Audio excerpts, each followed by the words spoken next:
전 인생 최고의 여행은 그리스, 이탈리아, 북극, 심지어 화성이나 달을 가는 거라고 생각하지 않아요.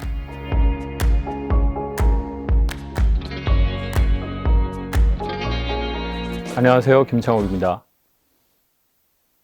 배움이라는 단어가 제 생각엔 되게 오염돼 버린 것 같아요. 왜 우리가 나이 먹었는데 공부를 해야 되나요? 학교 다닐 때도 지겹게 했고, 예? 그럼 이제는 좀 거기서 해방되고 싶은데, 우리는 과거의 경험으로 그 단어를 인식하는 것 같거든요. 공부 또는 학습. 예. 근데 이제 우리가 이제 학습에도 여러 가지 종류가 있지만, 우리가 학교 다닐 때 했던 공부가, 야, 이게 조금 너무 비효율적이지 않냐. 그리고 어떻게 보면 정말 필요한 걸, 인생을 살면서 필요한 거는 놓치고, 굳이 안 해도 될 것을 너무 과하게 했고, 그리고 그렇게 해서 우리한테 개인적으로나 국가적으로 뭐 되게 그렇게 유익함이 있냐? 이거는 계속 문제를 지적하고 인정하고 있는 사실이거든요. 그러다 보니까 이제 저희가 이제 배움, 학습, 공부, 여기에 이 세 가지 단어가 크게 있다고 볼 때, 이 공부를 한 거죠, 공부. 그러다 보니까 나는 안 하고 싶은데, 그리고 내가 배우고 싶은 공부가 아닌데, 이걸 이렇게 강한 농도로 이렇게 많은 시간을 들여서 이렇게 혼나가면서, 그러니까 너무 억지로 한 거예요. 제 친구가, 제 나이가 이제 올해 40이었으면 좋겠어요.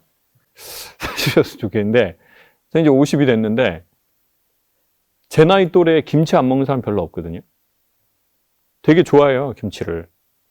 근데 제 되게 친한 친구가 김치를 안 먹어요, 지금도. 근데 왜 안 먹냐면, 어려서 자기 형이 4명이 있었는데, 어려서 김치 안 먹을 수 있잖아요. 어려서 채소를 별로 안 좋아할 수 있단 말이에요. 근데 형이 안 먹는다고 형한테 맞은 게 아니라 맞은 거예요. 예? 그때 트라우마가 생겨버린 거예요. 김치에 대한 트라우마가. 그래서 오이 김치 같은 거 되게 아삭하잖아요. 이제 그런 냄새를 맡으면 그 트라우마가 수십 년 전에 바로 오는 경우가 있어요, 우리가. 그래서 영원히 김치를 포기해버린 거예요. 김치가 세계 몇 대 음식 중에 들어가는 엄청 좋은 이 발효 음식이에요. 근데 이제 그 친구는 그걸 죽을 때까지 공급받지 못하게 된 거죠. 그러니까 그때 조금, 그래, 너 지금은 이게 좀 짤 수 있고 매울 수 있는데, 너 좀 시간 지나면 너도 먹을 수 있을 거야. 그리고 형들이 김치 맛있게 먹는 거, 파김치 같은 거 딱 이렇게 총각김치 먹는 거, 그러면 그 친구는 아마 먹었을 확률이 훨씬 높았다고 좀 보거든요. 근데 마치 공부도 이렇게 돼버린 것 같아요. 내가 좀 공부를 안 하고 싶은 때가 있거든요. 저는 사람은 좀 자기만의 때가 있다고 생각해요. 근데 우리는 항상 너는 왜 그때를 못 맞추냐? 야, 엄마가 너한테 대단한 걸 원하냐? 남들 취직할 때 취직해. 남들 공부할 때 해. 야, 내가 대단한 걸 바라는 게 아니잖아. 근데 이 말을 부모에게도 듣고 사회로부터 듣고요. 이게 심해지면 자기가 자기한테 그렇게 말을 해요. 나는 왜 내가 막 대단한 걸 바라는 게 아닌데 남들 할 때 난 내가 이걸 못하지? 왜 남들 대학 갈 때 대학을 못 가고? 왜 남들이 재수해서 대학 갈 때 난 또 떨어지고? 남들이 연애할 때 난 또 왜 연애를 못하고? 남들이 결혼할 때 또 결혼 못하고? 왜 난 남들이 이혼할 때 이혼을 못하고? 이건 아닌 것 같습니다. 죄송합니다. 제가 지금 지방에서 너무 새벽에 일찍 올라오는 바람에 허언을 했습니다. 그러니까 예를 들면, for example. 예를 들면, 나는 왜 남들이 할 때 이걸 못할까? 내가 이 나이 됐는데. 그러면서 자기를 엄청 자책한다는 거죠. 사람은 자기의 때가 있는데. 중요한 건 그 때보다는 그 자기의 때에 꽃을 피고 열매를 좀 맺을 수 있도록 영양분을 제공해주고 케어해주고 전 그것이라고 생각하거든요. 그러니까 이 공부가 그렇게 됐다는 거예요, 제 생각에. 그러니까 나는 옛날에 그 시절에 나 공부 못했어. 그럼 그걸로 자기를 정의를 내려요. 근데 제가 보기에 공부의 기본은 뭐냐면요. 제 해석입니다. 만남이에요, 만남. 내가 세상의 어떤 분야를 만나보는 거예요. 인생 즐겁게 살고 싶나요? 인생 즐기고 싶나요? 어렵고도 간단해요. 즐기려면 배우고 익혀야 한다고 했어요. 되게 쉬운 말로 무슨 말이냐. 스포츠를 정말 즐기고 싶다면 스포츠 하는 법을 내가 배우고 익히면 나중에 그게 되게 재밌어져요. 방송국에 카메라가 많잖아요. 저는 좀 이렇게 기계, 이렇게 남자들이 기계 좋아하는 사람 있잖아요. 기계 엄청 좋아해요. 그래서 캐논에서 나온 거 되게 좋은 거 샀어요. 그리고 한 번도 안 썼어요. 왜? 다루는 법을 모르니까. 그래서 당근에 팔았거든요. 당근! 아시죠? 어느 날 직장에서 동료의 핸드폰에서 당근! 싸게 팔았단 말이에요. 왜? 장비만 좋은 거 사고 장비 찍는 법을 배우고 익히지 못한 거예요. 그러니까 장비의 즐거움이 있지만 그것을 배우고 익혀서 내가 그것과 관계 맺는 인간의 고도에 좀 깊은 즐거움이 있어요. 저는 그게 배움, 학습, 공부라고 생각해요. 근데 우리는 이 공부에 대한 상처, 트라우마를 되게 많이 갖고 있죠. 왜? 내가 하고 싶지 않은 분야를 내가 원하지 않은 때에 너무 입으로 쑤셔 넣어버린 거예요. 그리고 안 먹겠다 그러니까 형이 와서 뭘 날렸어요? 죽빵. 이런 폭력을 공부로 인해서 당해버린 거예요. 누구에게요? 우리의 가장 친한, 가장 가까이 있는 부모, 선생님, 선배, 사회의 무언의 소리, 그리고 그 소리가 모아져서 자기 안의 소리가 되어서 내가 나한테 그렇게 말하기 시작한 거예요. 넌 루저야. 남들이 들어가는 대학을 왜 이렇게 못 들어가? 제가 전문대에 떨어졌을 때 저희 어머니께서 저에게 똥멍청이라고 하셨습니다. 여기서 똥은 very, 이태리 말로 grande, 위대하다, 그랜드. 아시죠? 저는 그거에서 벗어나는데 1, 20년 걸린 것 같아요. 그리고 그게 저의 연애에도 영향을 미치고 그게 저의 말투에도 영향을 미치고 사람과 관계 맺는 방식에도 영향을 미치고 거기에서 저는 상대적으로 좀 자유로워졌거든요. 그게 그리 오래되지 않았어요. 그럼 자유로워지면 어떻게 되죠? 저보다 잘하는 사람을 인정하고 너무 멋있다 이렇게 하게 돼요. 그리고 나보다 못하는 사람을 보고 무시하지 않아요. 그때 그런 게 있으니 너무 어려워하지 말고 우리 잘 또 해보자. 이게 자유 아닙니까?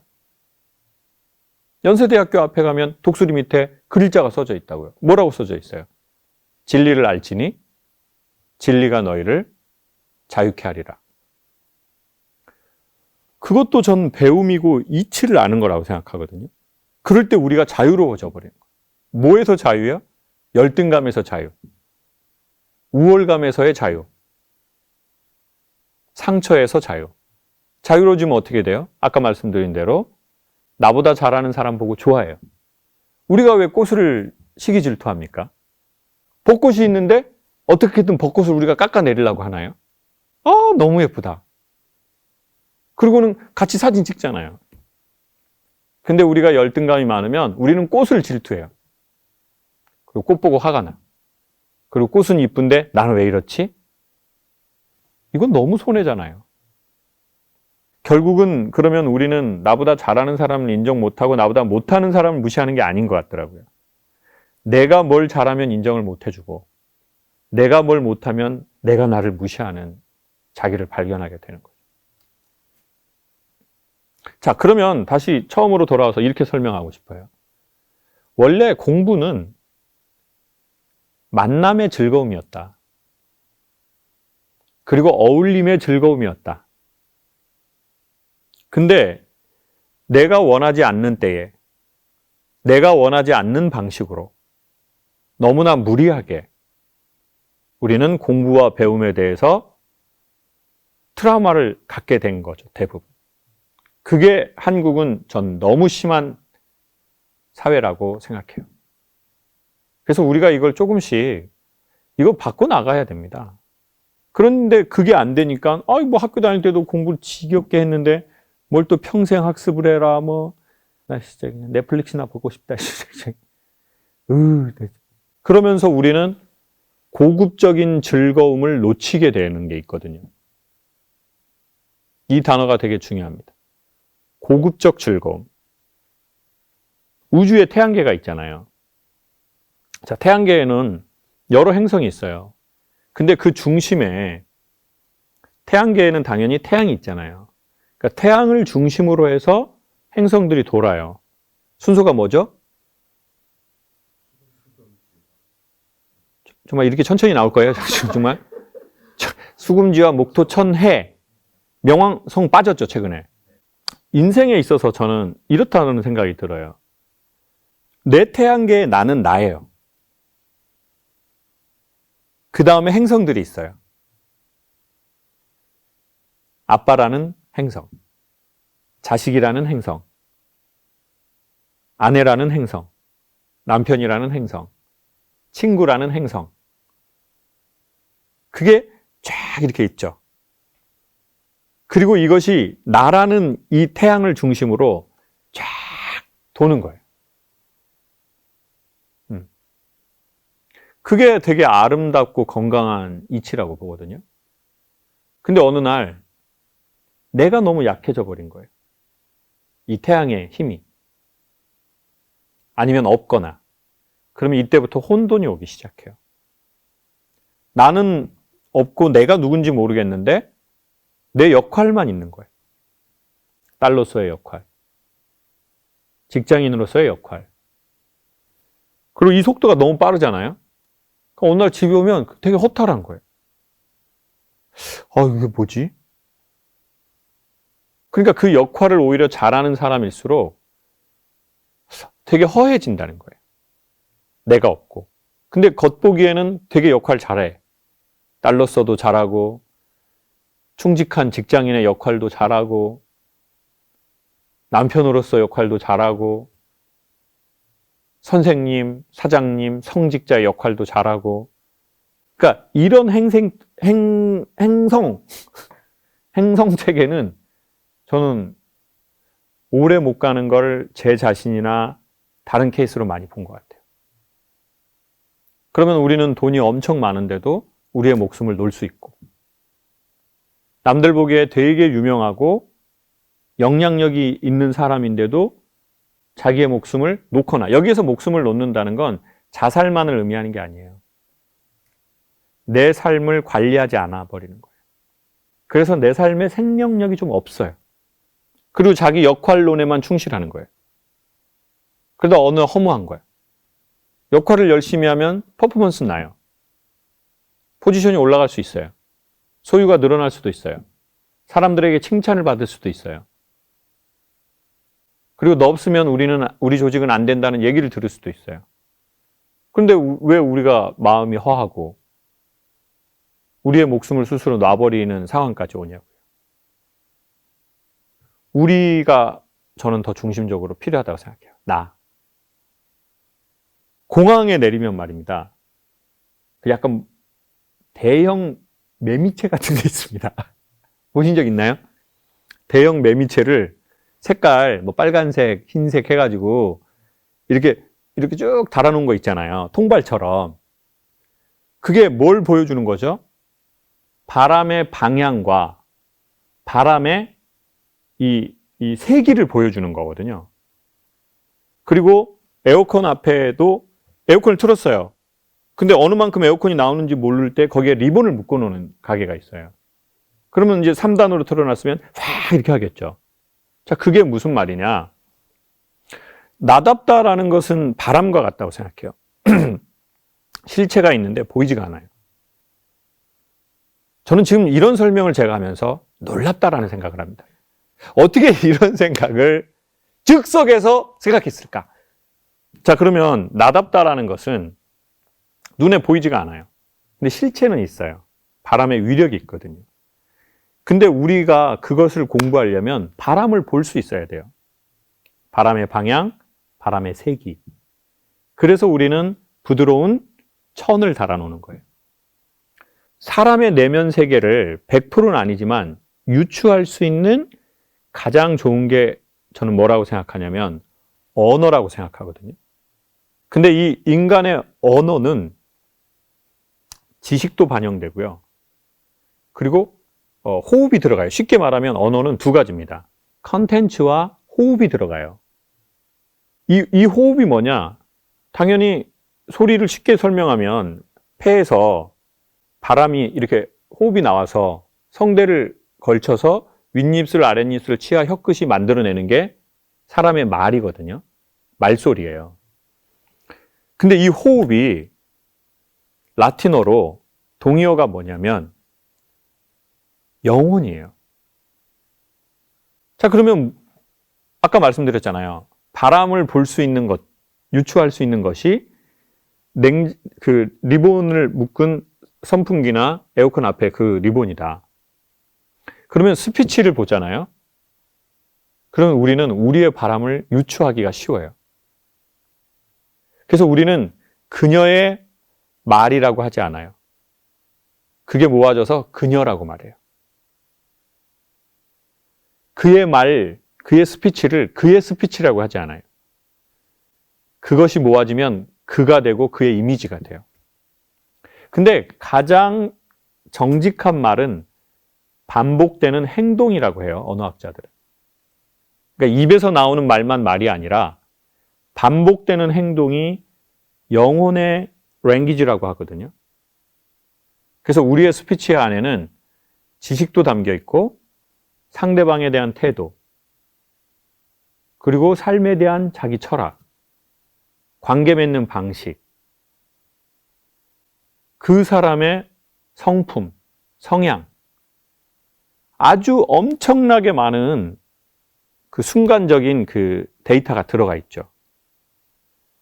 그러니 그 스피치로 우리를 점검해보고 훈련해볼 수 있는, 그게 마치 이런 것 같아요. 우리가 다트를 쏠 때 한 방에 딱 그 정중앙을 쏘기가 매우 어렵거든요. 그리고 군대에서도 0점 조정이라는 게 있어요. 유 군대? 우리 두피님 다 유 군대 다 알아들으셔. 너 군대 갔다 왔니? 다 알아들으셔. 안 군대? 군대? 군대. 아미? 아미. 우리 수수 PD님은? 그 에어포스. I'm Marine Corps. 네. 우리가 훈련소에서 사격을 한두 번 해봤잖아요. 사격은 아시겠지만 사격은 그냥 내가 잘 맞춰서 쏜다고 맞는 게 아니에요. 0점이 맞아줘야 돼요. 그래서 우리는 0점 사격이라는 걸 하잖아요. 그래서 빵 쏴보고 좌클릭, 우클릭을 한다고요. 그렇게 해도 내가 0점을 잘 맞췄는데도 정확하게 맞지 않아요. 또 내 실수가 또 있어요. 근데 0점 맞지 않은 상태에서 우연히 맞출 수도 있어요. 근데 그 확률은 매우 떨어지긴 하죠. 한 번에 그 위치를 맞히기는 거의 어려울 것 같다. 근데 맞추는 사람이 있어요. 아주 드물게. 그것을 마구리뽕이라고 해요. 들어보셨나요? 마구리뽕? 영피플, 올드스쿨. 자, 그 마구리뽕이라는 건 어쩌다가 했는데 맞았다는 거예요. 있어요. 세상에 그런 삶이. 매우 드물지만 몇 프로는, 100%에서. 대부분은 그렇게 되지 않아요. 대부분은 계속해서 쏴보면서 맞춰야 돼요. 근데 그 최소한의 기술을 소개할게요. 그게 뭐냐? 나를 찾아가는 되게 간단한 거는요. 우리 안에 어떤 진동값이 있거든요. 근데 그게 우리 외부의 어떤 무언가를 만날 때 이게 딱 진동하는 그게 있어요. 진동을 다른 말로 하면 의미 또는 흥미예요. 두미 뭐라고요? 이렇게 할까요? 아미하고 에어포스? 자, 의미, 흥미, 흥미, 흑 아닙니다. interesting. 인간은 의미, 즉 value, 가치를 느낄 때 인간의 심장이 뛰거든요. 설계가 그렇게 돼 있어요. 그리고 내가 흥미를 느낄 때 인간의 심장이 또 뛰어요. 그러면서 시간이 빨리 가요. 그러면서 집중을 하게 돼요. 다 똑같은 단어예요. 시간이 빨리 간다, 심장이 뛴다, 집중하게 된다. 그러니까 심장이 빨리 뛰거나 시간이 빨리 가게 하는 장소나 그런 인물이나 그런 온라인 컨텐츠, 책, 그리고 그러한 어떤 모든 분야의 일, 그거를 만나는 여행을 하는 거죠. 전 인생 최고의 여행은 그리스, 이탈리아, 북극, 심지어 화성이나 달을 가는 거라고 생각하지 않아요. 자기가 어디에서 심장이 뛰는지, 어떤 일을 할 때 심장이 뛰는지를 찾아가는 거, 그리고 그 땅에 사는 거, 전 그게 인생 최고의 여행이라고 생각해요. 여행 CF 하나 들어오면 좋겠네요. 나를 찾는 것은 수많은 방식들이 있고 수많은 단계가 있거든요. 그렇지만 확실한 거는 그거를 찾아서 떠나는 여행을 이제 떠나보시고 그런 무리들, 그런 컨텐츠에 자꾸 본인을 노출시키기를 추천드릴게요. 그러다 보면 어느새 그 에너지가 우리한테 들어올 겁니다. 우리의 시간과 돈을 던져야 돼요. 근데 처음부터 되냐? 그런 일은 많이 없을 거예요. 그렇지만 계속 던지잖아요. 될 확률이 매우 높다는 말씀은 드릴 수 있어요. 여러분이 지금 이 이야기를 듣고 난 페이할 가치를 느낀다 라고 한다면 그게 반드시 그 가운데에 정중앙을 맞출 수는 없을지 몰라도 그렇다면 뭐 세바시랜드의 김창옥의 자기 다음 스피치를 향해서 던져보시고요. 비싸다고 다 좋진 않죠. 그렇지만 비싼 게 좋을 확률은 조금 높긴 합니다. 그리고 특별히 많은 사람이 페이한다. 거기에는 뭐가 있을 확률이 조금 높긴 하죠. 그래서 그냥 그런 추천은 하고 싶어요. 그건 비단 이 세바시랜드에 김창옥의 자기 다음 스피치만을 얘기하는 게 아니에요. 우리는 또 그렇게 해서 페이를 했는데 또 실수하고 실패하는 경우도 많아요. 근데 이런 생각은 해요. 페이라는 건 시간에 대한 페이, 돈에 대한 페이가 있다고 보거든요. 근데 그거는 내가 그쪽 세계에 다리를 딱 거는 것 같은 느낌이에요. 그냥 들었을 때 흘러가는 게 있거든요. 근데 내가 의지를 갖고 내가 페이를 하는 내 시간이든 내 돈이든 어쨌든 자기 생명이에요. 그거 전부 다. 그거를 거는 건 우리가 걔를 훨씬 더 이렇게 보는 게 있어요. 사냥하듯이. 근데 우리가 그걸 페이하지 않게 되면 우리는 사실은 그냥 이렇게 낚싯대 놓고 이렇게 하는 이런 게 있을 수 있죠. 신막고라고 여러분 아십니까? 네, 이게 어떤 뭐 영적인 단어가 아니고요. 그 신막고 이렇게 짜서 이렇게 하는 거 있잖아요. 그 뭐 멧돼지 같은 거 그 저 이모티콘도 나오고 그 신막고를 해보신 분은 아실 겁니다. 처음에 가입을 하게 되면 무료 사이버 머니를 줍니다. 조만간 다 잃게 돼 있어요. 그러면 어떻게 하게 되죠? 돈을 주고 충전을 하게 됩니다. 자, 근데 사이버 머니일 때는요, 이렇게 하는 게 있어요. 근데 내가 내 돈을 3만 원, 5만 원 주고 내가 사이버 머니를 샀어요. 그러면 이렇게 안 해요. 이렇게 하게 됩니다. 전 이 모든 것이 배움과 페이에 대한 너무 간단한 걸 보여주는 예라고 생각해요. 저 세계를 향해서 난 투자를 해야 되겠다 라고 한다면 내가 할 수 있는 것을 페이하는 거죠. 그래서 우리가 좀 더 괜찮은 삶을 살기를 원합니다. 왜냐하면 우리의 시간은 매우 짧고 소중하기 때문이라는 말씀을 드리고 싶습니다. 그런 말이 있습니다. 즐기려면 배우고 익혀라. 한국말을 할 수 있다고 해서 소통을 다 잘하는 게 아니죠. 너무 기본적인 것이어서 우리가 신경 쓰지 못했던 말하기. 이것은 삶의 방식을 보여주는 것이고 관계 맺는 방식을 보여주는 것이고 우리의 삶을 낳는 아주 중요한 씨앗을 뿌리는 것과 같은 행위인데요. 우리의 부모나 때로는 우리의 선배로부터 배우지 못했다면 그리고 제도권 교육에서 배우지 못했다면 얼마든지 배우고 익혀서 즐길 수 있는 겁니다. 우리의 삶을. 지금까지의 김창옥의 강연이 레스토랑에서 김창옥 셰프가 만든 요리를 여러분에게 대접하는 것이었다고 하면 지금 이 클래스는 제가 어떻게 요리를 하는지, 어디에서 식재료를 가져오는 건지, 어떤 마음으로 요리에 임하는지를 여러분에게 상세하게 소개해 드리겠습니다. 김창옥의 소통 스피치 클래스에 여러분을 초대합니다. 세바시랜드에서 여러분을 기다리고 있겠습니다.